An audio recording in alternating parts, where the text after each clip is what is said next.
오늘 함께 나눌 말씀은 성경에서 건져내는 보물이라는 제목으로 나누겠습니다. 마태복음 18장 21절에서 22절입니다. 그때 베드로가 그분께 와서 이르되 주여 내 형제가 내게 죄를 지으면 내가 몇 번이나 그를 용서하리이까 7번까지 하리이까 하매 예수께서 그에게 이르시되 내가 네게 이르노니 7번까지가 아니라 70번씩 7번까지 하라. 아멘. 우리는 성경을 왜 읽는 것일까? 성경에는 삶에서 필요한 보물이 있기 때문에 그렇습니다. 내가 찾는 보물, 내게 필요한 보물은 바로 하나님의 사랑입니다. 하나님의 사랑을 발견하면 힘이 납니다. 성경에서 하나님의 사랑을 발견하면 힘이 납니다. 능력자가 되고 행복한 자가 됩니다. 그래서 저는 성경을 읽습니다. 성경을 연구합니다. 큰아들이 어린 시절에 갖고 놀던 게임이 어제 문득 생각이 났습니다. 요구하는 미션을 충족하면 팁이 주어지는데 새로운 무기가 주어지기도 하고 보호갑주가 주어집니다. 다른 말로 하면 게임에서 승률이 높아지는 겁니다. 성경에서 하나님의 사랑을 발견하면 마치 그와 같은 효과가 나타나더라 하는 말씀입니다. 성경 모든 곳에 하나님의 사랑이 보물처럼 숨겨져 있습니다. 우리 눈에는 금방 드러나 보이지는 않습니다. 그러나 보물 찾기 하는 심정으로 열심히 찾으면 하나님의 사랑은 어디에서나 보입니다. 태초에 하나님이 천지를 창조하시니라 하는 이 성경의 첫 말씀 속에도 사랑이 있습니다. 가끔 평창에서 산야를 바라보면서 또 혹은 도시를 바라보면서 이 태초에 하나님이 천지를 창조하시니라 이 말씀이 이렇게 들리는 겁니다. 내가 너를 위해 만든 것들이다. 이거 너 다 누려라. 이렇게 들리는 겁니다. 도시도 사람이 만들었다 하지만 그 지혜와 아이디어와 열정은 힘은 어디서 오는 것입니까? 그분이 주신 겁니다. 도시도 하나님이 누리라 하시며 아무것 없는 그저 자연만 눈앞에 펼쳐진 것도 다 하나님이 너 누려라 이렇게 주신 것이라 저는 믿습니다. 큐티를 하다 보면 하라 하지 말라 그런 관점으로 성경을 보는 사람들이 있습니다. 적용란을 보면 빼곡하게 오늘 해야 할 것, 하지 말아야 할 것들 이런 것들을 적고 또 그것을 그날 하루 동안에 살아내려 노력합니다. 문제는 이런 식의 큐티, 이런 식의 성경 읽기는 좋지 않은 결과를 함께 가져온다는 겁니다. 하라, 하지 말라고 적은 대로 완전하게 지킬 수 있는 사람은 없습니다. 이렇게 성경을 보는 사람들은 매일매일 자신이 죄인이라는 결론을 낼 수밖에 없습니다. 무능한 존재라는 결론을 낼 수밖에 없습니다. 사실 말씀은 완전하게 지키는 것이 목적이 아니라는 말씀을 드렸죠. 우리가 하나님 앞에서 말씀을 완전히 지켰다 우겨도 하나님의 장부에는 지키지 않았다고 적히는 경우가 많습니다. 억지로 지킨 말씀, 남에게 보이려고 지킨 말씀, 무서워서 지킨 말씀은 무효입니다. 하나님의 말씀은 하나님 좋으라고 주신 말씀이 아니기 때문입니다. 말씀은 우리 좋으라고 지키는 말씀인 줄 믿습니다. 말씀은 우리 좋으라고 주신 말씀이 분명합니다. 믿어집니까? 하나님 좋으라고 주신 말씀이 아니에요. 우리 좋으라고 주신 말씀이에요. 그래서 원래 율법이라는 번역도 잘못 번역한 것이라 뉘앙스가 전혀 다르게 부딪히도록 번역한 단어입니다. 이런 겁니다. 아버지가 인생을 살다 보니까 아버지가 수많은 산과 골짜기, 우여곡절들을 겪으면서 얻은 지혜, 삶의 교훈, 그것을 사랑하는 아들에게 같은 일 반복하지 말고 괴로움 당하지 말고 이 말씀대로 살아라, 이 뜻대로 살아라 남겨준 교훈, 아비가 남겨준 교훈, 그런 의미가 율법이란 본래 단어에 담겨 있는 뜻입니다. 근데 율법 그러니까 굉장히 딱딱하고 무겁고 짐스럽게 그렇게 느껴지는 단어가 되어버린 것이죠. 말씀은 하나님 좋으라 주신 말씀이 아니라 우리 좋으라 주신 말씀이다. 아멘. 우리가 말씀을 제대로 지키며 사는 방법이 있다면 그것은 말씀 속에 있는 하나님의 사랑을 먼저 발견해서 경험하는 것입니다. 그리스도인들이 말씀을 몰라서 안 지키고 못 지키는 것이 아닙니다. 교회 3년만 다니면 하나님께서 뭘 원하시는지 다 압니다. 뭘 기뻐하시는지, 뭘 싫어하시는지, 뭘 원하시는지, 뭘 멀리 하시는지 알긴 알지만 정작 말씀대로 살 힘이 없으니 못 사는 겁니다. 말씀을 받긴 받지만 말씀대로 살 힘이 없어서 말씀대로 못 산다. 이게 분명합니다. 내가 말씀대로 살아날 힘은 말씀 속에 있는 하나님의 사랑과 은혜로부터 나오는 겁니다. 말씀 속에 있는 이 하나님의 사랑과 은혜를 발견하고 경험해야 말씀을 지켜낼 힘이 비로소 생기는 겁니다. 그래서 보물찾기 하는 심정으로 성경 속 사랑과 은혜를 찾아내는 것이 그래서 중요한 것이에요. 한 번은 베드로가 예수님을 찾아가서 7번 용서하면 되겠느냐고 자랑스럽게 묻습니다. 누군가를 그렇게 용서해 보기로 베드로가 결정을 한 모양입니다. 자기가 제 딴에 자랑스러운 겁니다. 7번 용서하면 되겠습니까? 그러니까 제 딴에 잘못을 7번 용서하면 최선을 다한 용서라 그렇게 생각한 것입니다. 그러나 예수님께서는 7번씩 70번 용서하라 이렇게 말씀합니다. 곱해보면 77에 49, 490번 용서하라는 말입니다. 그런데 용서를 해본 사람은 알겠지만 같은 사건과 사람에게 대해서 490번은커녕 3번 용서하기도 힘듭니다. 그러면 주님은 우리더러 490번을 용서하라는 말인가 하지 말라는 말인가 헷갈립니다. 주님께서 불가능한 일을 시키고 계시는 것 같습니다. 따라서 사전에 아무 준비 없이 490번 용서하려 드는 사람이 있다면 그 사람은 반드시 실패할 것입니다. 사전 준비 없이 한 운동이 후유증을 남기지 않습니까?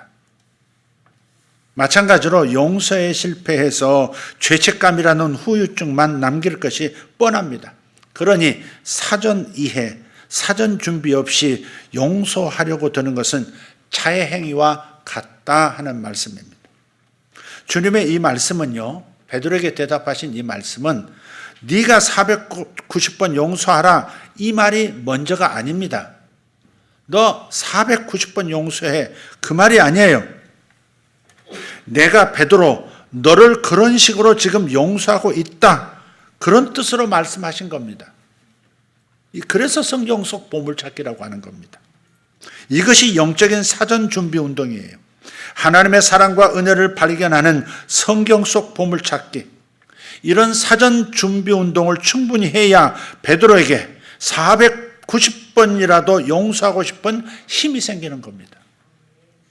하나님께서는 다짜고짜로 용서하라고 시키는 분이 아닙니다. 왜냐하면 시킨다고 해낼 사람들이 아니라는 것을 잘 알고 계시기 때문에, 인생이 어떤 존재라는 것을 잘 알고 계시기 때문에 그렇습니다. 그래서 하나님께서는 먼저 해낼 힘을 공급해 주시는 분입니다. 한번 따라합시다. 하나님은 먼저 해낼 힘을 주신다. 하나님은 먼저 해낼 힘을 주신다. 한 번만 더. 하나님은 먼저 해낼 힘을 주신다. 그렇습니다. 내가 너희를 용서한 것 같이 너희도 용서하라. 주님의 자비하심 같이 너희도 자비하라. 이렇게 말씀하신 데는 중요한 순서가 들어 있습니다. 너희도 용서하라, 너희도 자비하라가 먼저 아닙니다. 내가 너희를 용서한 것 같이 주님의 자비하심 가치, 이것이 먼저입니다. 사람은 용서받은 것만큼 다른 사람을 용서할 수 있습니다. 사랑받은 것만큼 사랑할 수 있습니다. 하나님은 이것을 너무나 잘 알고 계시죠. 오늘 본문 말씀 뒤를 보면 1만 달란트 빚진 자의 탕감 이야기가 이어지고 있습니다. 1만 달란트 빚진 자가 주인에게 아무런 조건 없이 탕감을 받았다는 내용입니다. 사람이 지은 죄를 빚으로, 죄의 용서를 빚의 탕감이라는 개념으로 설명하신 그런 비유입니다. 1만 달란트 빚진 자가 다 탕감을 받고 문서를 찢어버렸다, 그 말이에요. 빚 문서를 찢어버렸다가 탕감이에요. 집으로 돌아가다가 자신에게 100데나리온 빚진 사람 하나를 만납니다. 그런데 그 사람을 용서하지 않습니다. 목을 조르면서 빨리 내 돈 갚아, 그러면서 이 사설 감옥에 집어넣어 버립니다. 다 갚을 때까지 나오지 못하는 겁니다. 그래서 주인에게 다시 불려갑니다. 그리고 크게 책망을 받고, 너 1만 달란트 내가 탕감했는데 안 되겠다, 다시 갚아. 갚을 때까지 너도 감옥에 들어가 있어. 그게 그 내용입니다. 참고로 1만 달란트는 6,000데나리온의 가치입니다. 한 데나리온이 건강한 남자의 하루 임금입니다. 그러니까 계산해 보면 6,000데나리온, 즉 1만 달란트는 하루도 쉬지 않고 16년 일해야 모을 수 있는 돈입니다. 쓰지 않고 16년을 한결같이 모아야 하는 돈, 그게 1만 달란트, 즉 6,000데나리온입니다. 이게 어마어마한 돈. 그러니까 갚을 수가 없기 때문에 아무리 쥐어짜도 이 사람은 도저히 갚을 수가 없다. 그러니 그냥 탕감해 주는 방법이 내가 속 편하겠다.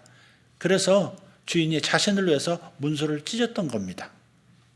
그런데 불과 100일이면 갚을 수 있는 돈을 갚지 않았다고 목을 조르면서 감옥에 넣어버린 그 사람을 향해서 주인은 다시 분노하는 겁니다. 네가 이렇게 나한테 용서받은 것을, 탕감받은 것을 너는 믿지 못하는구나, 그런 것 같다는 겁니다. 탕감받지 않은 것처럼 사는구나, 행동하는구나, 그렇게 평가받은 거예요. 성경은 우리 앞에 놓인 100데나리온 같은 문제를 푸는 방법, 이것을 가르쳐 줍니다. 자신이 1만 달란트를 탕감받았다는 은혜와 감격이 있어야, 그 감격이 있어야 100데나리온 같은 문제도 풀 수 있다는 겁니다. 사람의 일은 사람의 일로 풀리지 않습니다. 사람의 일은 하늘의 일로 풀어야 풀린다는 말이기도 합니다. 100데나리온의 일은 1만 달란트의 일로 풀립니다. 하나님 수준의 은혜와 사랑을 받아야 100데나리온의 일을 감당할 수 있다는 거예요. 사람한테 상처받으면 하나님 앞에 달려가야 한다는 말이 바로 이 뜻입니다. 안타깝게도 1만 달란트 탕감받은 자는 이 놀라운 은혜를 망각한 것입니다. 자신이 피해자라고만 생각하면 어떠한 문제도 풀리지 않습니다. 자신이 피해자라고만 생각하면 어떤 문제도 풀리지 않아요. 그러나 하나님께 달려가면 먼저 내가 가해자라는 사실을 깨닫게 됩니다. 내가 지은 죄로 인해, 내가 죄의 가해로 인해 하나님의 아들께서 대신 죽으셨기 때문에 그렇습니다. 아들을 잃은 피해자이신 하나님 앞에 서면 우리가 세상으로부터 받은 피해를 하나님께 꺼내놓을 수 있는 염치가 없어지는 것이죠.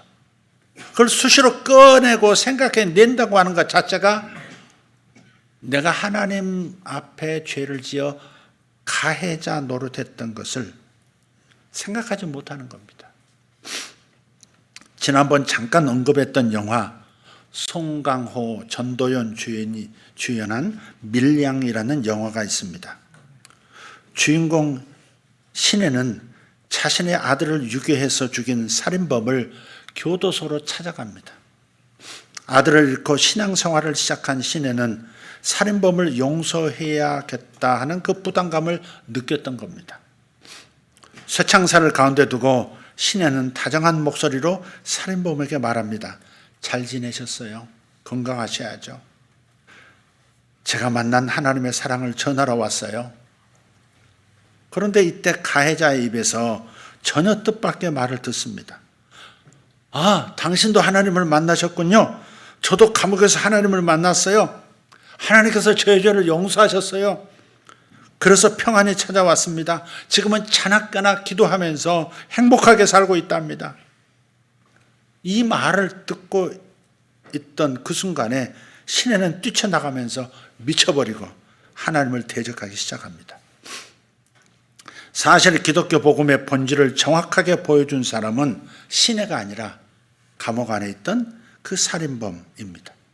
살인은 했지만 회개해서 용서받고 지금은 기쁨 속에서 사는 남자 주인공. 이 사람이 기독교의 복음이 무엇인지를 잘 설명해 주는 겁니다. 다만 자신이 죽인 이 아이의 엄마, 시내 앞에서 예의를 지키지 않았다는 게 문제일 뿐입니다. 내가 하나님의 용서를 받고 그 무서운 죄로부터 벗어난 그 기쁨 속에서 사는 것은 그것은 당연한 결과인데, 그런데 상처 입은 그 피해자, 그 어머니 앞에서는 그렇게 나타내서는 안 되는 거죠. 그래서 제가 자주 하는 표현대로 하나님 앞에서는 뻔뻔해도 좋지만 사람에게는 뻔뻔하면 안 된다. 사람은 사람이고 신은 신이다. 신은 그렇게 받아줄 수 있는 분이시지만 인간은 그렇게 받아줄 수 있는 존재가 아니다. 상처 위에 소금 뿌려서는 안 된다. 그러니 뻔뻔해서는 안 된다. 100번 1000번 고개 숙여야 한다. 제가 그렇게 말씀을 드리는 겁니다. 하나님께서는 이것을 너무나 잘 알고 계세요.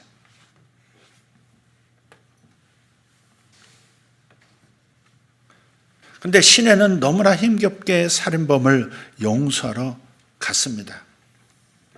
하나님이 너무나 쉽게 살인범을 용서해 준 것에 대한 반감을 결국 드러내죠. 내가 해야 할 용서를 왜 하나님이 했느냐는 말입니다. 내가 용서하기도 전에 당신은 어떻게 자유를 얻을 수 있느냐. 나는 아직도 그 기억 속 창살 속에 갇혀 사는 심정인데 겨우 용기를 내서 당신을 찾아와 당신을 용서한다고 지금 어렵게 말을 하는데 누가 당신을 자유롭게 살라고 허락했느냐. 그래서 미쳐버리는 겁니다. 이 영화에서 용서에 대해서 시사하는 바가 커요. 먼저 용서를 깊게 경험하지 못한 사람은 남을 용서할 수 없음을 말해주는 겁니다. 용서받은 기쁨이 없는 사람이 남을 용서하려 들면 늘 부작용을 낳습니다. 용서가 용서를 낳는 법이기 때문에 그렇습니다. 사람은 누군가를 용서하거나 사랑할 능력이 없습니다. 자기 자신도 제대로 사랑하지 못하는데 누군가를 어떻게 사랑하고 용서할 능력이 있다고 자신하는 겁니까? 하늘로부터 공급받은 사랑과 용서만큼만 우리는 겨우 해낼 수 있는 겁니다. 시내는 사람의 용서만 알았지 하늘의 용서를 몰랐던 것이죠. 용서를 들었지만, 용서하려 드렸지만 자신이 하나님으로부터 용서받은 사람이란 사실은 꿈에도 몰랐던 겁니다.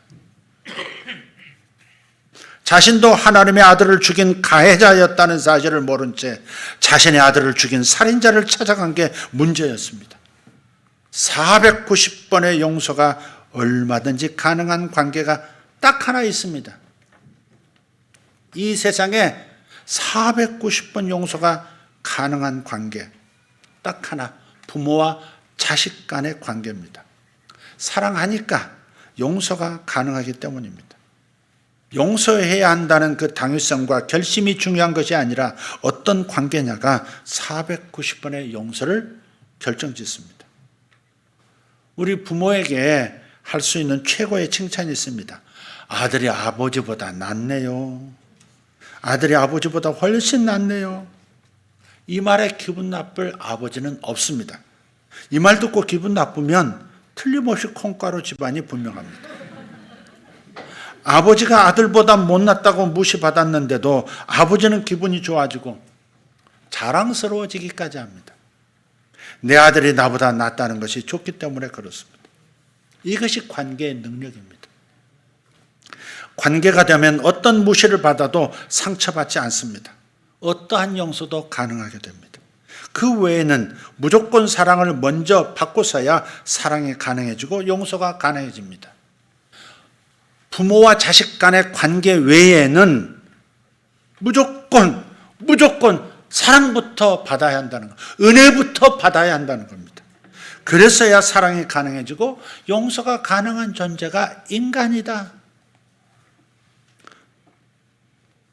그래서 사랑을 발견하는 것이 성경 속 보물찾기, 사랑과 은혜를 먼저 발견해서 그것을 누리는 것이 먼저인데, 이 성경 속 보물을 쉽게 찾는 방법이 있습니다. 성경 속 등장하는 인물 중에 최악의 사람과 자신을 동일시하면 됩니다.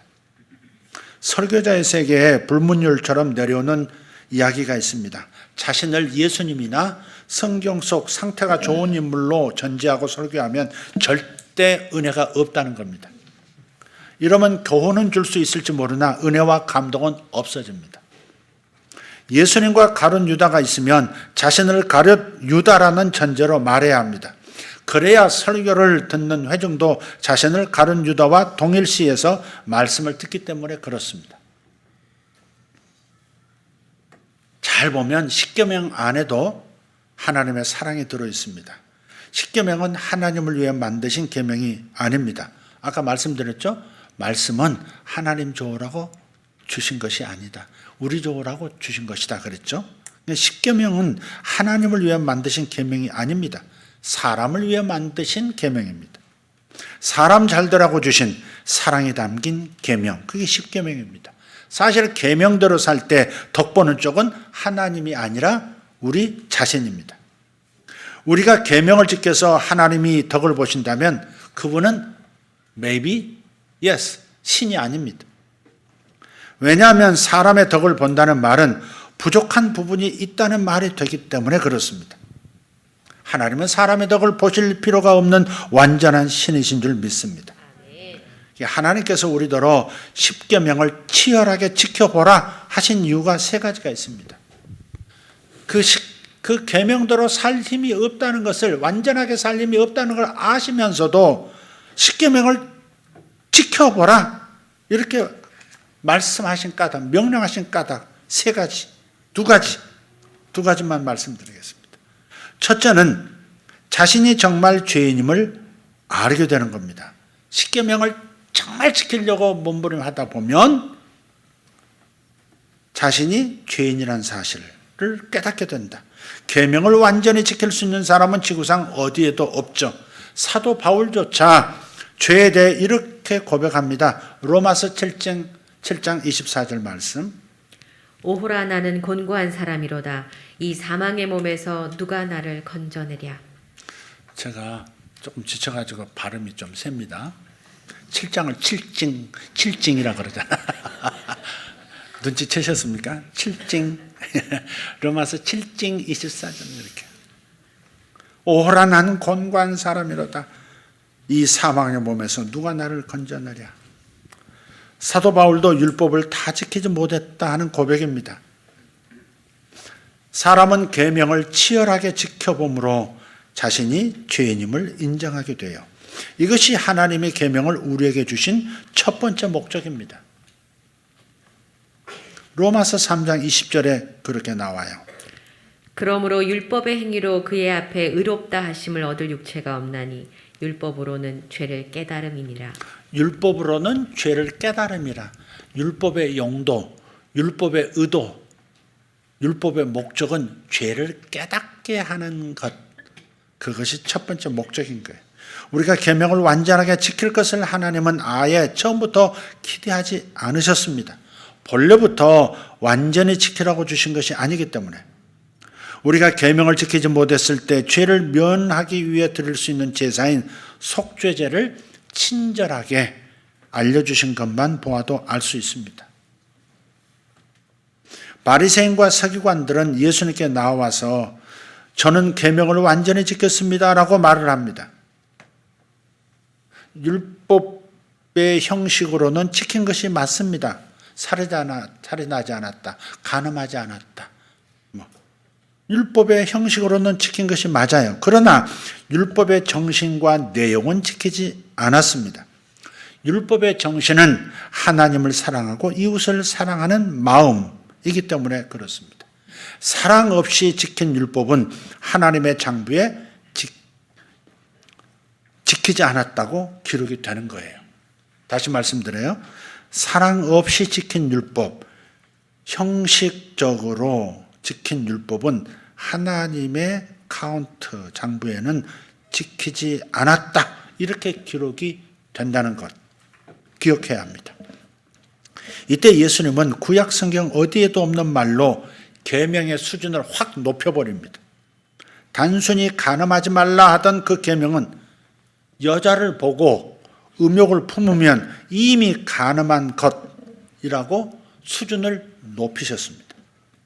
살인하지 말라던 계명은 형제더러 라가, 즉 바보라고 미련한 놈이라고 말한다면 이미 살인한 것으로 달라졌습니다. 예수님의 이 말씀 때문에 바리새인들과 서기관들, 즉 율법사들이 갑자기 간음한 사람 살인자로 전락되어 버린 겁니다. 예수님께서 계명의 수준을 높이신 데는 다 이유가 있죠. 바리새인과 율법사들에게 자신이 죄인이라고 하는 토설을 받아내기 위해서였습니다.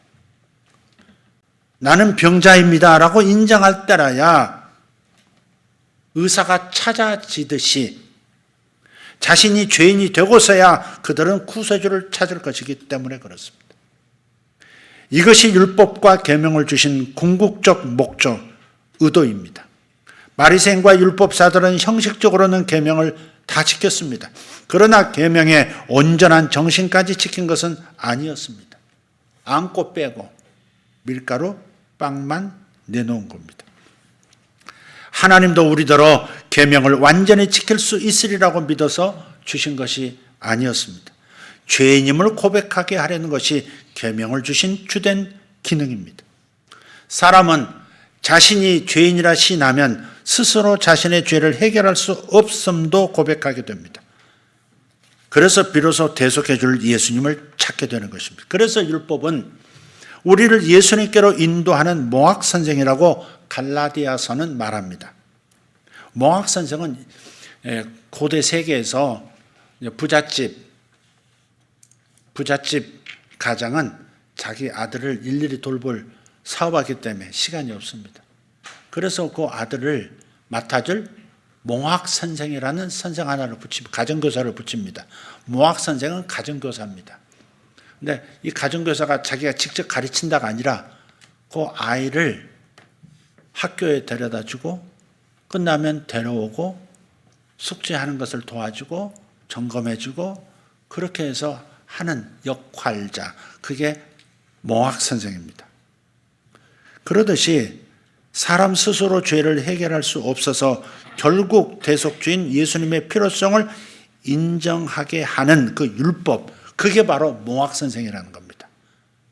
학교에 데려다 주고 데려오듯이 율법이라고 하는 것은 그 모든 죄인들을 죄를 사하시고 하나님의 자녀가 되게 해주실 예수님 앞으로 인도하는 존재. 율법은 그래서 몽학선생인 겁니다. 그 역할을 율법이 해준다는 말이에요. 지난번에도 말씀드렸습니다마는 우리 자신의 율법 점수로는 구원을 받을 수 없기 때문에 예수님의 율법 점수를 가져와야 합니다. 예수를 믿어서 예수님의 율법 점수를 내 점수로 적용해야 그래야 내가 의롭다, 합격했다, 구원받았다, 하나님의 자녀가 된다.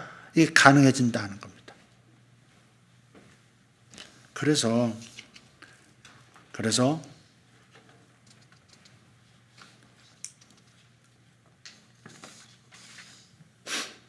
십계명을 치열하게 지켜보라고 주님은 말씀하시는 거예요.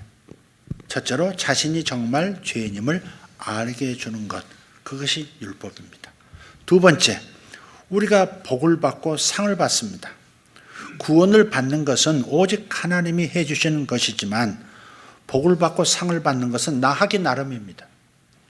구원받는 것은 인간이 해볼 도리가 없습니다. 인간이 아무리 몸부림하고 세상의 모든 자원과 모든 선함과 모든 의로움을 동원해서 구원받을 커트라인 100점을 맞을 수가 없다는 말이에요. 그래서 구원을 받는 것은 오직 하나님만 해주실 수 있는 일입니다. 그렇지만 예수 믿고 난 다음에도 율법이 필요한 까닭, 그것은 율법을 지킨 만큼 복을 받고 상을 받는 것이기 때문에 복을 받고 상을 받는 것은 나 하기 나름이다 하는 겁니다. 구원은 오직 하나님만 하실 수 있고 복 받고 상을 받는 것은 내가 하는 만큼 나 하기 나름이다. 구원은 예수님 덕분에 거저받지만 복과 상은 거저가 아니란 말입니다. 심은 대로 거둔다 하는 겁니다. 구원은 심은 대로 거둘 수 없습니다. 하나님이 심어주신 대로 거두는 겁니다. 그러나 이 땅에서 복을 어느 만큼 누리고 어느 만큼 행복하게 살 수 있느냐 하는 것은 내가 심은 대로 거두는 겁니다. 그런 차원에서 율법을 지키는 것은 중요한 것이죠. 구원과 십계명은 전혀 상관이 없습니다. 로마서 1장 18절 말씀. 기록된 바 오직 의인은 믿음으로 말미암아 살리라 함과 같으니라. 아멘. 율법을 지킴으로 구원받을 수 없기 때문에 오직 의인이 되어지는 것은 예수를 믿음을 통해서 얻는 것이다 하는 말이에요. 구원은 믿음으로 얻는 것이지 행함으로 얻는 것이 아닙니다. 계명은 구원이 아닌 복과 관련이 있습니다. 그래서 계명을 지키면 우리가 복을 받고 상을 받습니다. 이것이 계명을 주신 하나님의 두 번째 목적이 되는 겁니다. 살인하지 말라는 계명은 나는 너의 생명을 지키기를 원한다 그 말과 같습니다. 다른 사람들이 이 계명을 지켰을 때 나의 생명 또한 보존될 가능성이 많기 때문입니다. 세상에 2명의 인간만 존재하고 있다고 가정해 봅시다. 한 사람이 하나님의 계명에 따라 살인하지 않았다면 다른 한 사람의 생명, 즉 내 생명은 보존될 수 있습니다. 살인하지 말라는 계명은 단지 다른 사람을 죽이지 말라 하는 그 소극적인 차원의 계명이 아닙니다. 다른 사람을 사랑해야 한다는 적극적 계명입니다. 다른 사람의 생명을 지키는 사람이 되라 하는 말이에요. 그러면 자신의 생명도 다른 사람에 의해 보호되는 복을 받습니다. 간음하지 말라 하는 계명도 나는 내 가정을 지키기를 원한다는 말씀이에요. 간음하지 말라는 계명은 남의 아내를 범하지 말라는 그 소극적 계명이 아니라 너의 아내를 지극히 사랑하라는 적극적 계명입니다. 남의 가정을 완벽하게 지켜주는 방법이 있습니다. 자신의 아내를 지극히 사랑하면 됩니다. 그러면 남의 아내를 탐낼 일이 없기 때문입니다. 자신의 아내를 지극히 사랑하는 것이 간음하지 말라는 계명을 완전히 지키는 길입니다. 이 계명을 잘 지키면 나의 가정이 보호를 받는 그 복을 받습니다. 율법사 중 한 명이 찾아와서 예수님께 물었습니다. 선생님, 모든 계명 중에 첫째가 무엇입니까? 퀴즈기 해보고 싶어서 하는 질문입니다. 예수님은 대답하십니다. 마가복음 12장 30절 31절. 내 마음을 다하고 목숨을 다하고 뜻을 다하고 힘을 다하여 주 너의 하나님을 사랑하라 하신 것이요. 둘째는 이것이니 내 이웃을 내 자신과 같이 사랑하라 하신 것이라. 이보다 더 큰 계명이 없느니라. 부드럽게 말고 좀 드라마틱하게 다시 한번 읽어주세요. 내 마음을 다하고 목숨을 다하고 뜻을 다하고 힘을 다하여 주 너의 하나님을 사랑하라 하신 것이요. 둘째는 이것이니 내 이웃을 내 자신과 같이 사랑하라 하신 것이라. 이보다 더 큰 계명이 없느니라. 아멘. 그래서 율법을 주신 목적은 사랑입니다. 율법을 주신 목적은 사랑입니다. 또 사랑하는 것만이 율법을 완전하게 지키는 길입니다. 율법의 정신이 사랑이기 때문에 하나님과 이웃을 사랑하면 내가 선호해 보는 것이 아니라 하나님께 복을 받을 수 있는 최선의 길입니다. 자, 다시 처음 질문으로 돌아가서 말씀을 마치겠습니다. 나는 왜 성경을 읽는가? 성경에는 삶에서 필요한 보물이 있기 때문에 저는 성경을 읽습니다. 내가 찾는 보물, 내게 필요한 그 보물은 바로 하나님의 사랑과 은혜입니다. 말씀 속에서 하나님의 사랑을 발견하면, 하나님이 내게 베풀어 주신 은혜를 발견하면 힘이 납니다. 능력자가 되고 행복한 자가 됩니다. 그리고 더 나아가서 말씀을 지킴으로 복을 받고 상을 받는 자가 됩니다. 그것이 바로 제가 성경을 가까이 하고 성경을 연구하는 까닭입니다. 기도하겠습니다. 성경 속에서 건져 올리는 보물, 성경 속에서 건져내는 보물, 하나님의 사랑과 은혜입니다. 아버지, 날마다 하나님의 말씀을 발견할 때 먼저 하나님의 사랑을 발견하게 도와주십시오. 하나님께서 베풀어 주신 은혜를 기록내게 해 주십시오. 그것이 사랑하며 사는 유일한 길이요, 용서하며 살고 자유를 얻는 유일한 길임을 우리가 알고 경험하게 해 주시옵소서. 성도들에게 이 은혜가 있기를 주 예수 이름으로 기도하옵나이다. 아멘. 아멘.